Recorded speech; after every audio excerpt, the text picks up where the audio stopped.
மீண்டும் தேனி தொகுதியில் போட்டியிடும் ஓ பன்னீர்செல்வம் அதிர்ச்சியில் எடப்பாடி பழனிசாமி சுயேட்சையாகவும் சரி, அதிமுகவின் இரட்டை இலை சின்னமாக இருந்தாலும் சரி, களத்தில் தேனி தொகுதியில் சந்திக்கப் போவது உறுதிதான் என்ற தகவல் தற்பொழுது கிடைக்கப்பெற்றுள்ளது.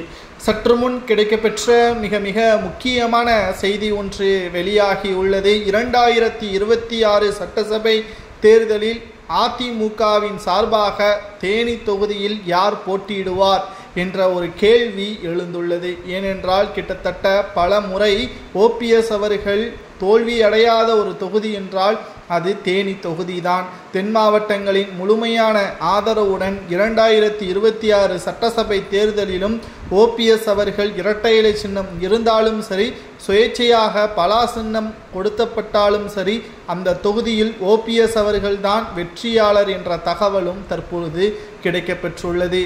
ஆனால் எடப்பாடி பழனிசாமி தரப்பிலிருந்து அதிமுகவின் சார்பாக வேறொரு புதிய முகத்தை தான் நாங்கள் தேனி தொகுதியில் களம் இறக்கப்படுவோம், ஓபிஎஸ் அவர்களது தோல்வி உறுதிதான் என்று எடப்பாடி பழனிசாமி பக்கம் இருந்து ஒரு தகவல் கிடைக்கப்பெற்றுள்ளது.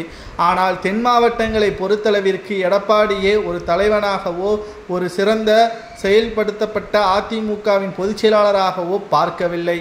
ஓபிஎஸ் அவர்களையும் குறிப்பிட்ட சமூகத்தினரையும் எதிர்த்து எடப்பாடியின் செயல்பாடுகள் அப்பகுதி மக்களை கோபத்தை தான் ஏற்படுத்தியுள்ளது.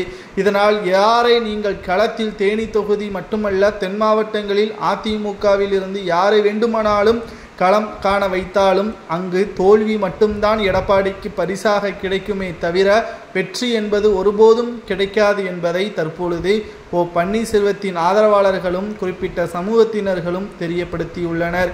இதனால் மீண்டும் இரண்டாவது முறை தேர்தல் வருவதற்கு முன்பாக ஓபிஎஸ் அவர்கள்தான் தேனி தொகுதியின் எம்எல்ஏ என்ற தகவலும் கிடைக்கப்பெற்றுள்ளது.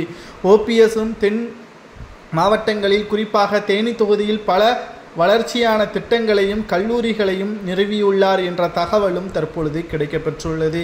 அதிமுக இந்த 7 மாதத்தில் ஓபிஎஸ், வைத்திலிங்கம், மனோஜ் பாண்டியன் இவர்களை கட்சியில் இணைக்கவில்லை என்றால் பெரும் தோல்வியை தழுவார். அதுவும் வெற்றியடையக்கூடிய வகையிலான இருக்கக்கூடிய சட்டசபை தேர்தலிலும் கூட அவரது ஈகோவின் காரணமாக தோல்வி அடைவது எடப்பாடியின் கையில்தான் இருக்கிறது என்ற தகவலும் தற்பொழுது கிடைக்கப்பெற்றுள்ளது. பொறுமையாக இருந்து பார்க்கலாம்.